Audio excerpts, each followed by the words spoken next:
The first time Emily Carter walked into room 12 of Redwood Elementary School, the room fell uncomfortably silent.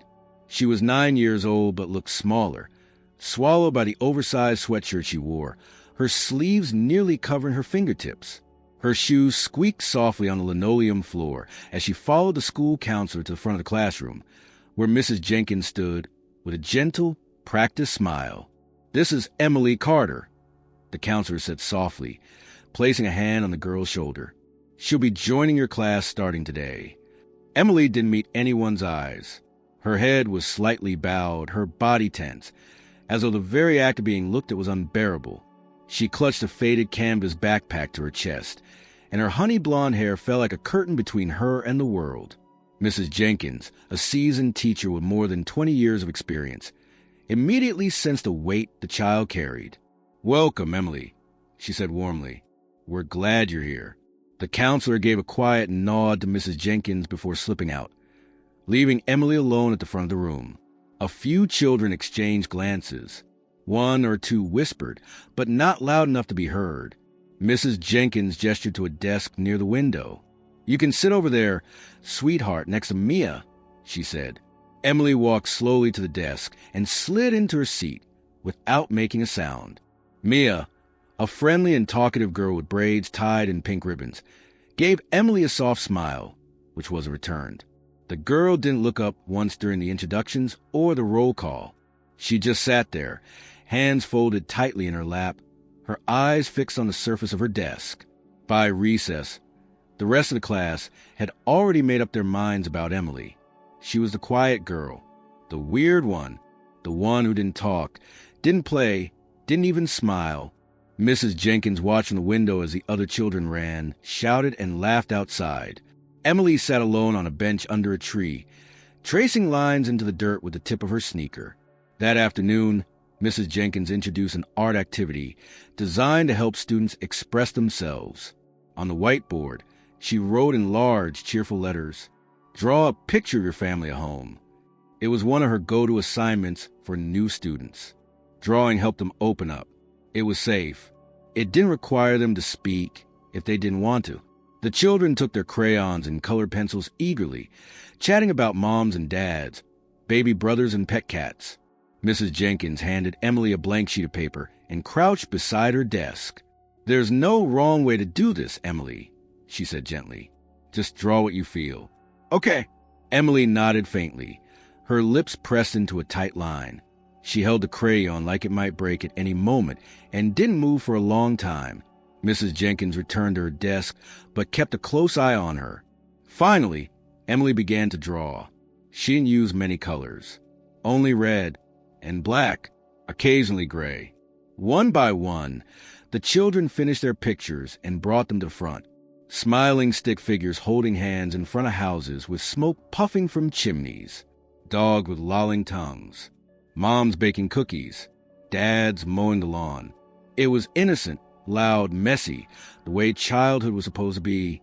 But when Mrs. Jenkins came to Emily's desk and saw her drawing, something inside her shifted. Emily had drawn herself in the center, small, pale, with large, hollow eyes. Around her stood 5 figures, all faceless. No smiles, no eyes, no mouths. Just blank ovals for heads. Their hands were stained in red, not like paint or markers, but thick and uneven, like something smeared or spilled. Above the figures, written in a child's uneven scrawl, were 3 words. "My family before." Mrs. Jenkins's breath caught in her throat. She stared at the page for several seconds before composing herself. "Thank you for sharing this, Emily," she said, her voice deliberately even. Emily didn't respond. She didn't look up. The school bell rang. Children gathered their things, backpacks thudding against chairs, laughter echoing through the halls. But Mrs. Jenkins remained beside Emily's desk, holding the paper like it was a piece of fragile glass. That night, she stayed later than usual in her classroom. The desk now empty, the crayons put away. She stared at Emily's drawing under the glow of her desk lamp. There was something in the girl's eyes in that drawing, something that had taken root inside her heart. She knew children expressed trauma in ways adults often missed. She had taken courses on childhood psychology, read dozens of studies, but she had never seen anything quite like this. She placed the drawing inside a manila folder and locked it in her cabinet. The next morning, after roll call and morning announcements, she made her way to the front office and asked to speak privately with Principal Walsh. 10 minutes later, inside the principal's office, she carefully laid the drawing on the desk. Principal Walsh leaned in and studied the image, her face growing tight. "Did she say anything about it?" she asked. Mrs. Jenkins shook her head. Not a word. Principal Walsh ran a hand over her mouth and looked at the text again. "My family before." The red hands, the empty faces. "I think we need to check her file," Mrs. Jenkins said softly. "I think something happened." Principal Walsh nodded. "I'll reach out to social services." Quietly, as Mrs. Jenkins turned to leave, the principal opened the system and began searching. When she finally clicked into Emily Carter's case file, her eyes widened. A page from the report loaded slowly, the screen flickering for a moment. Then the words appeared. Mrs. Jenkins glanced over her shoulder, just in time to see the summary from the caseworker. Her hand flew to her mouth. The paper slipped from her grasp, landing on the office floor. Emily Carter had been through something far worse than anyone had told them.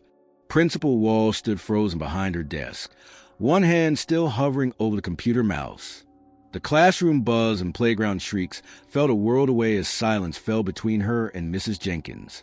The teacher, usually calm even in chaos, now seemed unnervingly still. She reached down to pick up the drawing that had slipped from her hand moments earlier. It felt heavier now.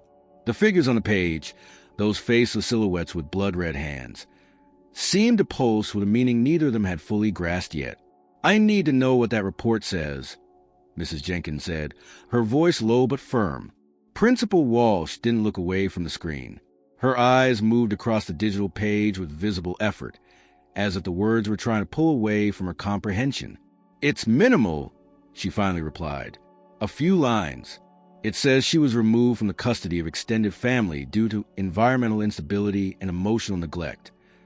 She clicked to expand a note at the bottom. There's a reference to a temporary shelter placement pending adoption review, but no mention of violence. Nothing about this. Mrs. Jenkins folded her arms. "Then we're missing something. That drawing isn't random." The principal nodded slowly, though her posture betrayed the tension building in her chest. "Let me see who the assigned caseworker is now. Maybe they can fill in the gaps."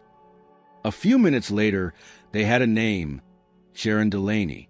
But when Mrs. Jenkins called the number listed, a voicemail informed her that Sharon was currently on medical leave, with no estimated day return. The line went dead after a single beep.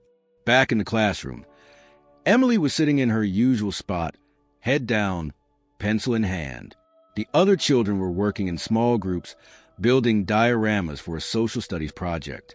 Emily wasn't in any group, not because Mrs. Jenkins had forgotten, but because a child had refused the day before, and every child she was paired with had ended up feeling too awkward or confused to include her. Mrs. Jenkins returned to the classroom and observed her from the doorway for a moment. Emily worked alone, cutting paper shapes and gluing them with meticulous care, though her eyes never once lifted to check if anyone was watching. There was a precision to her movements, like someone completing a task they'd done many times before. Each fold and press of glue exact, rehearsed. As the class wrapped up the day, Mrs. Jenkins called softly across the room, "Emily, could you stay for just a moment?" The girl didn't respond right away, but then she slowly placed her scissors and glue stick into the supply bin and approached the teacher's desk. She stopped just short of the edge, her hands clasped tightly in front of her, eyes locked on the floor. "I really liked your drawing yesterday," Mrs. Jenkins began. "It was very powerful." Emily didn't speak. "You don't have to tell me anything about it, not unless you want to, but I wanted you to know that I see it. And I see you." Emily shifted her weight slightly. Her shoulders seemed to draw in closer to her neck. Mrs. Jenkins knelt beside her, lowering herself to the girl's eye level. Art is a very brave way to tell a story, especially when it's a hard story. Thank you for sharing it with me. Still, Emily said nothing, but her lips pressed tighter together, and her eyes flickered, not away, but toward Mrs. Jenkins, just for a split second. The next day, after morning math and reading groups, the class moved on to their creative writing journals. Mrs. Jenkins used this time to let the children explore personal narratives or made-up adventures, whatever helped them put words on paper. Emily rarely wrote more than a sentence or two, sometimes just drawing a scene instead of writing. But on this day, she wrote 5 sentences. When she handed in her notebook at the end of the session, Mrs. Jenkins noticed a page near the back had been folded inward. She waited until the class was at lunch before opening it. In Emily's uneven handwriting were the words, "Once there was a girl who didn't have a bed. She slept on the floor behind a door.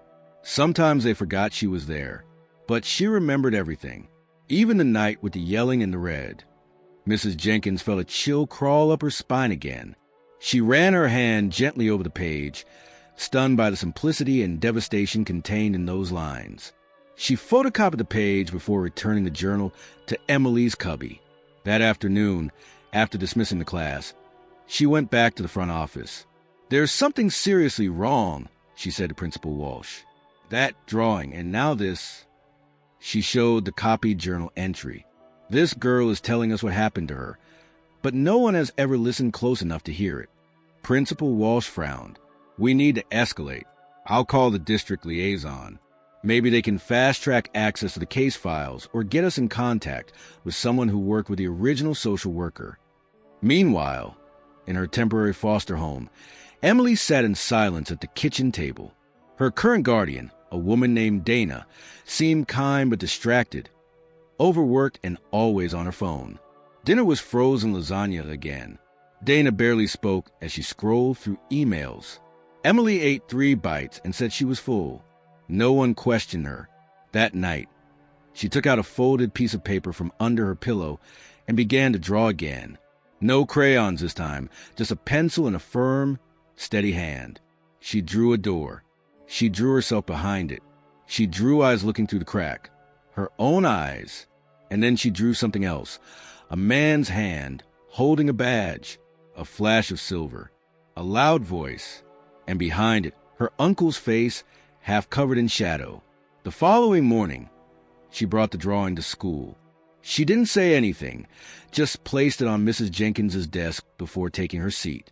Mrs. Jenkins found it during her prep period and stared at the paper for a long time. This wasn't just art anymore. It was testimony. Silent, haunting testimony from a child who'd never been asked to speak.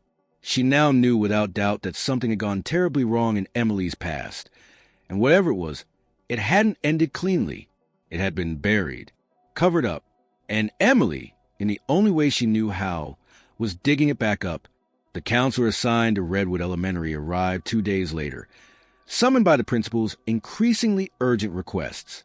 His name was Mark Hensley, a young but attentive professional recently reassigned to the district. As he walked into Mrs. Jenkins's classroom during her planning period, she immediately handed him a folder.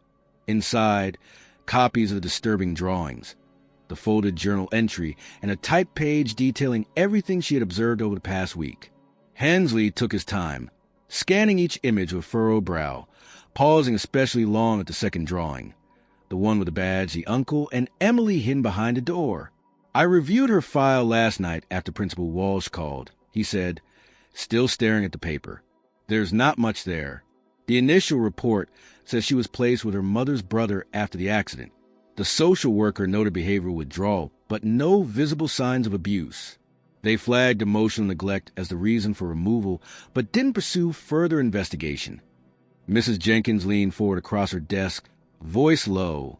She wasn't just neglected. She was silenced. Hensley tapped the folder. "The social worker who filed this, Delaney, left the agency 4 months ago. Sudden resignation. No clear reason." "What about her notes?" "Her private records?" Mrs. Jenkins pressed. "They're sealed," Hensley replied, "and I don't have authority to access them without a court request. The current system shows only what was finalized, just enough to justify placing Emily in a temporary foster home. Nothing else." Mrs. Jenkins exhaled slowly, containing the frustration that had been building all week. "Then I need to do something." Because this child is crying out through these drawings, and no one is hearing her.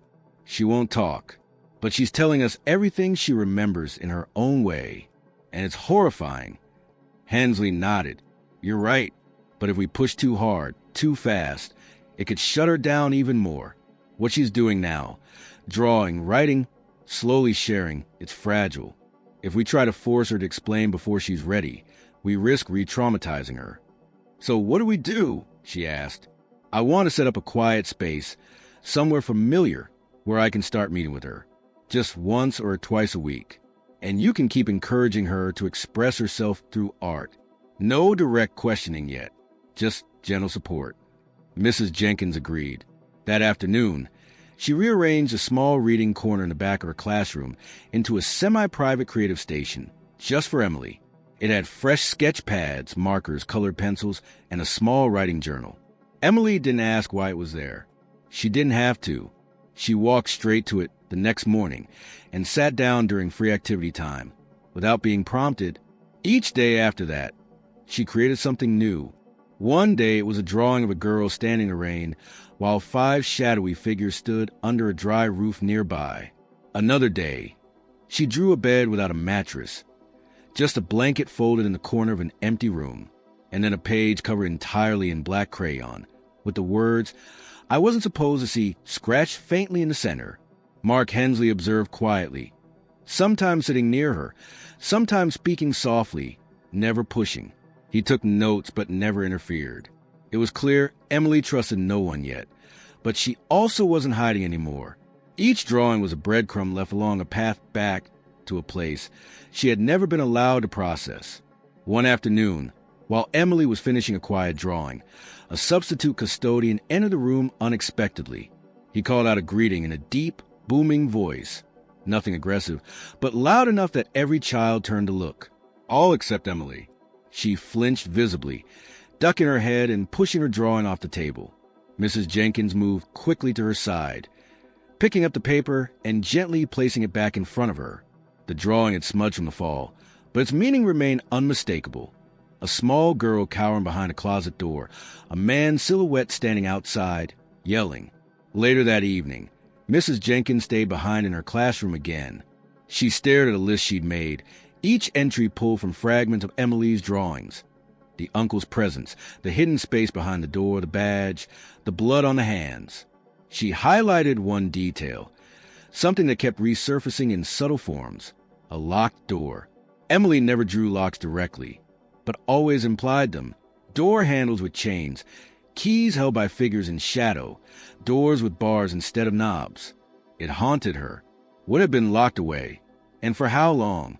The following week, during one of their sessions, Hensley placed a small box of colored beads on the table next to Emily's drawing pad. It was a therapeutic tool, often used to help children indicate emotion through color. He said nothing about it at first, but after 20 minutes, Emily reached for the beads. She sorted them without looking up, creating a short pattern, red, black, gray. She slid it toward him and then returned to her drawing. She didn't speak a word, but the message was clear. Pain, fear, repetition, and something broken in between. That same day, Principal Walsh called Hensley into her office. A message had arrived from Child Protective Services.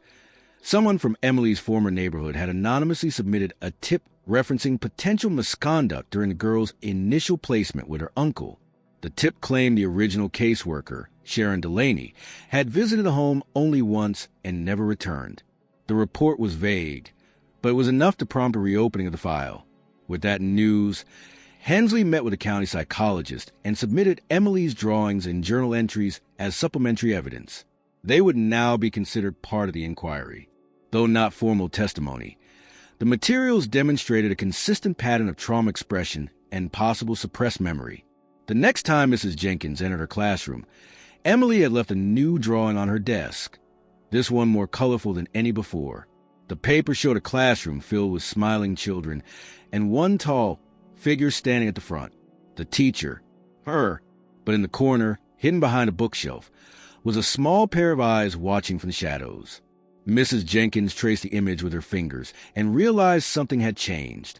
Emily had included herself. She had drawn herself inside the room. Not alone, not trapped behind a door, but present, watching, not ready to step into the center, but no longer completely hidden either. A shift had begun. The past was still there, buried in broken memories and silent images. But for the first time, someone was watching with her, not as a distant observer, but as a witness willing to stay, to listen, to wait. On a crisp Wednesday morning, just after second period, Emily handed Mrs. Jenkins another folded sheet of paper without saying a word. She didn't linger or look up. She simply placed it on the teacher's desk and returned to her seat as the class prepared for their reading comprehension activity. But there was something about her gait, slower than usual, as if the weight of the drawing still lingered in her hand. Mrs. Jenkins didn't open it right away.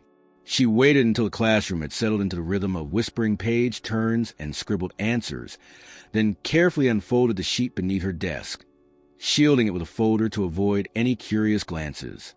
The illustration was stark, more detailed than any Emily had drawn before.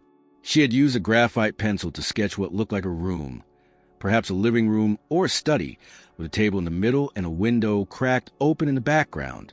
Underneath the table, drawn with delicate but deliberate lines, was a small child curled tightly, knees to chest.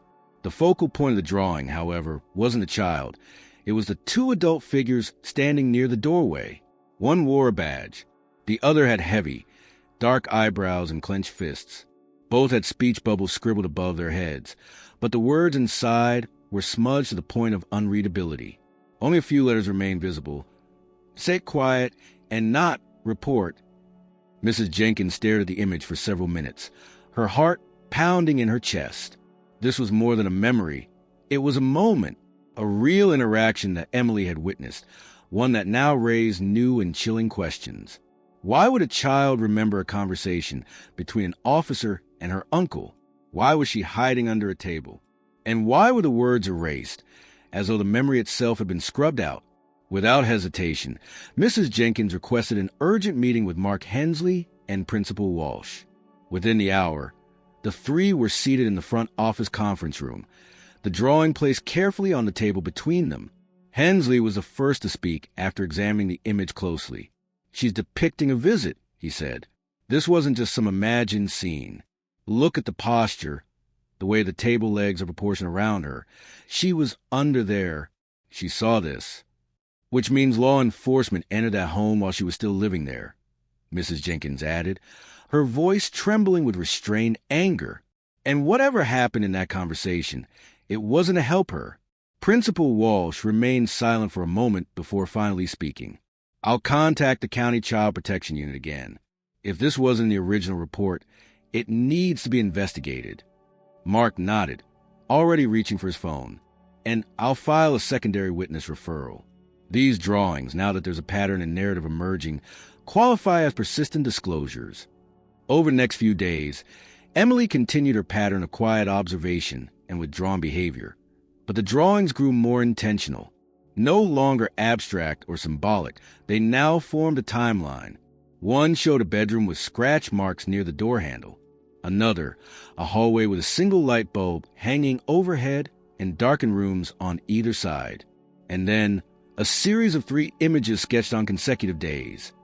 In the first, the uncle stood at the top of the stairs with a phone in his hand. In the second, a police officer entered the front door, a hand raised as if in greeting. In the third, the officer and the uncle stood face to face, while Emily peeked from behind a curtain. When Hensley showed these images to a child trauma psychologist in the county office, the interpretation was immediate and grim. The repetition of the uncle and officer together, combined with the child's hidden presence in every scene, suggested Emily had witnessed an event involving conflict between the two adults, but no intervention had taken place. Worse, the smudged speech bubbles and absence of direct eye contact in the drawings hinted that Emily believed the officer had seen her and done nothing. This child believed she was ignored. The psychologist said plainly that someone who should have protected her either didn't see her suffering or chose to walk away. Armed with this professional assessment and the mounting visual testimony, Mark Hensley submitted a formal request for a forensic interview to be scheduled. These interviews, conducted by trained professionals in a child-friendly environment, were used to gently guide children through discussions of past trauma. But before the county could authorize the session, the reopened case file revealed a buried detail that changed everything. A previously unreviewed side note in the digital system referenced a law enforcement visit during Emily's placement with her uncle.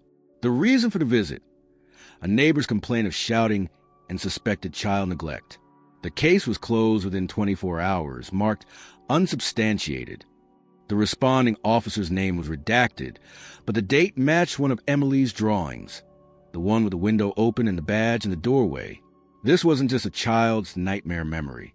It had happened, and the implications were chilling. Mrs. Jenkins sat in her classroom that night long after the students had gone home. The lights were dimmed, the hallway quiet. On her desk were collected drawings from the past 3 weeks, laid out in a row like puzzle pieces. She moved from one to the next, her eyes catching details she hadn't seen before. The broken clock on the wall in the drawing with the hallway, the bare mattress in the corner of what appeared to be a closet, the small calendar page taped to a wall in one sketch with the days circled in red. She realized Emily wasn't just drawing emotions anymore. She was documenting scenes, trying to preserve them before they were lost. The next morning, Hensley informed Mrs. Jenkins that Emily had been approved to begin trauma counseling under the supervision of a specialized child therapist contracted by the county. For the first session, Emily would be allowed to bring someone she trusted. Without hesitation, Mrs. Jenkins agreed to go with her. Inside the softly lit counseling room, designed to look more like a playroom than an office, Emily sat on a small couch, legs tucked beneath her.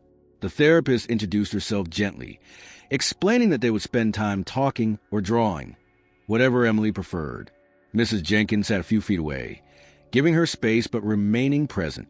After 10 minutes of quiet drawing, Emily put her pencil down and looked at the therapist for the first time. Her voice, when it finally emerged, was barely audible, but her words landed like thunder. He said the police wouldn't believe me, that they already knew. The therapist leaned in slightly. "Who said that, Emily?" "My uncle," she whispered. "When the officer came, he told me to stay quiet, that the man with the badge was his friend."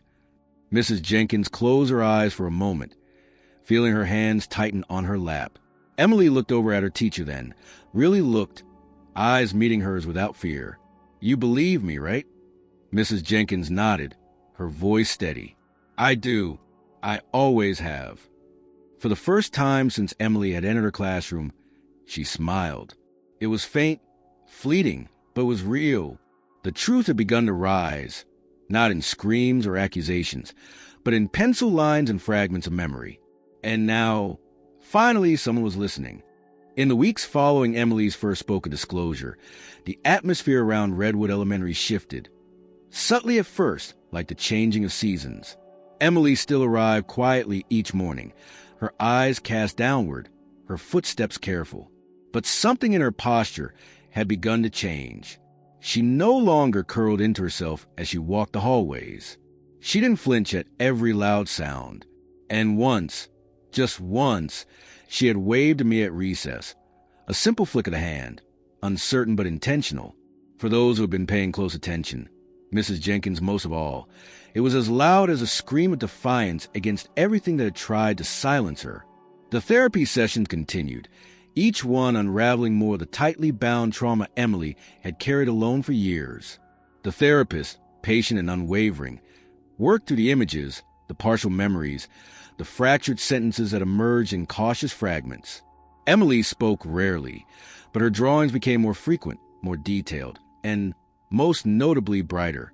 The deep blacks and smudge grays gave way to softer tones, hints of sky blue, cautious yellows, and on one memorable day, a soft patch of green in the corner of a page, shaped like a field stretching beyond the edge of the frame. The most profound shift came during the fourth therapy session.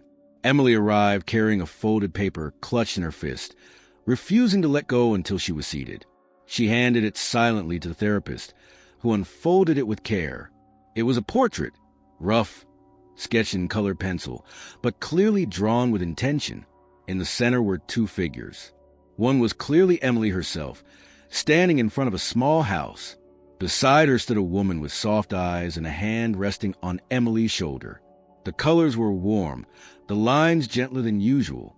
At the bottom of the page, written in shaky but purposeful letters, were 5 words: "She kept me from disappearing." When asked who the woman was, Emily looked at Mrs. Jenkins, who sat quietly nearby, and nodded. That night, Mrs. Jenkins sat at her dining room table with a drawing resting in front of her. She didn't cry. There was something deeper than tears in that moment, something steadier. For weeks she had carried the weight of Emily's pain, had tried to parse her silence and decode her drawings like pieces of language no one else had ever been taught to read. And now, Emily had responded with something unexpected: recognition, trust, gratitude. Elsewhere, legal proceedings had quietly been set in motion. With the reopened case, Emily's original placement with her uncle was now under active review. The police officer identified in her memories had been questioned, and although he claimed to follow protocol, a supervisory report cited failure to conduct a thorough welfare check. The file also revealed that Sharon Delaney, the original social worker, had submitted concerns in her final internal report that had not been formally logged. These oversights now stood at the center of an investigation into procedural negligence. For Emily, however, none of these bureaucratic ripples mattered in the way her daily drawings and moments of stillness did. She was no longer drawing to cry out. She was drawing to breathe. One morning, Dana, the woman fostering Emily, requested a private meeting with Mrs. Jenkins and the school counselor. She arrived with a small stack of Emily's drawings from home and a softened expression that Mrs. Jenkins hadn't seen before. "I think she's getting ready," Dana said, her voice thick with emotion.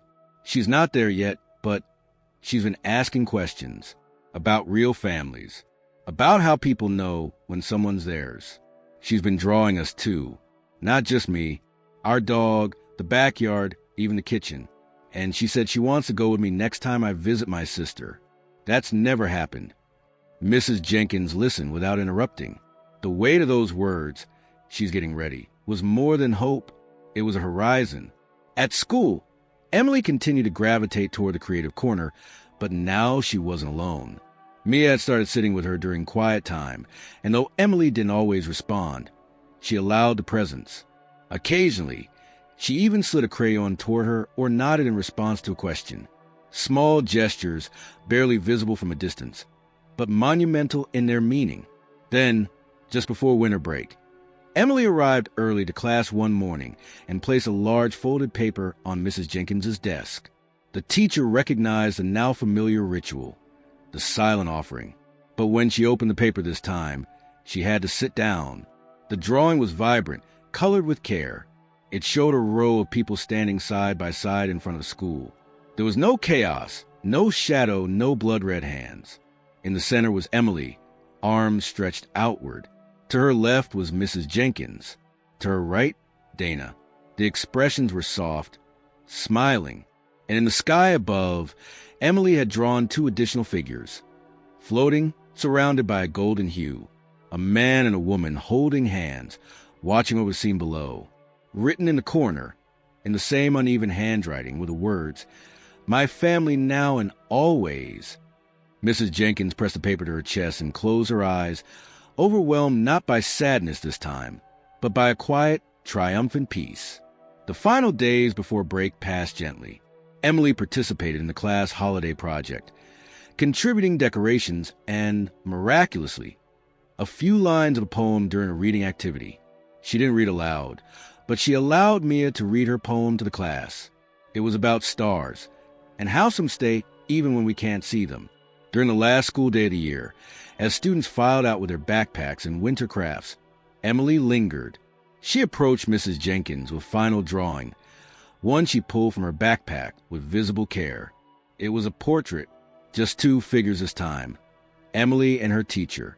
They were standing side by side, a small sun drawn above them, and simple smiles on their faces. On the back of the page, in the clearest handwriting she had used yet, Emily had written one sentence: "You were my family when I didn't have one." Mrs. Jenkins didn't speak. She didn't need to. As Emily walked out the classroom door, a quiet breeze swept through the hallway. It carried nothing but air, No silence, no fear, only breath, only the sound of a new beginning.